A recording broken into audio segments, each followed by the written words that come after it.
नमस्कार मित्रांनो, स्वागत आहे तुमचं आपल्या एका नवीन व्हिडिओमध्ये, नवीन अपडेटमध्ये. मित्रांनो, व्हिडिओ बनवण्याचं कारण असं आहे की कोरेगाव हिंद केसरीचं मैदान चालू झालेलं आहे. अनेक नंदी गटपास देखील झालेले आहेत. मित्रांनो, सर्वांना आतुरता आहे की बकासूर कधी पाळणार, कोणत्या गटात पाळणार आणि कोणासोबत पाळणार.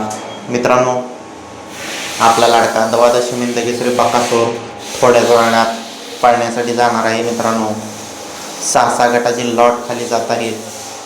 1 ते 6 पळून आला, 6 ते 13 खाली पळा गेलेला आहे. मित्रांनो, आणि आपल्या लाडक्या द्वादशी हिंद केसरी बकासूरची चिठ्ठी गट क्रमांक 21 तास क्रमांक 1 मध्ये होती. मित्रांनो, त्यामुळे सर्वांना अशी आतुरता लागलेली की 21 पळेल बकासूर.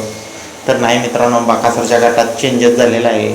बकासूर गट क्रमांक 21 न पळता गट क्रमांक 29 तास क्रमांक 4 पळताना पाहायला मिळणार आहे. मित्रांनो, गट क्रमांक 29 तास क्रमांक 4 त्याचबरोबर मित्रांनो, विठ्ठल ड्रायव्हर बुतकराजी शेठ जाधव कलोडून यांच्या चिक्याच्या पायऱ्याबद्दलची उत्सुकता सर्वांना होती. सर्वांना वाटलं असं की रायना 7007 आणि चिक्या ही जोडी पळताना पाहायला मिळणार आहे. तर मित्रांनो, नाही, चिक्या आणि 51 लाखाचा हरण्या ही जोडी मागील मैदानाची 2 नंबरचे मानकरी हरण्या आणि चिक्या ही जोडी पळताना पाहायला मिळणार आहे. आणि ही जोडी मित्रांनो पळायला खाली गेलेली आहे. गट क्रमांक 8 पळण्यासाठी गेलेली आहे. मित्रांनो, तर या सर्व नंदींना आजच्या मैदानासाठी शुभेच्छा आणि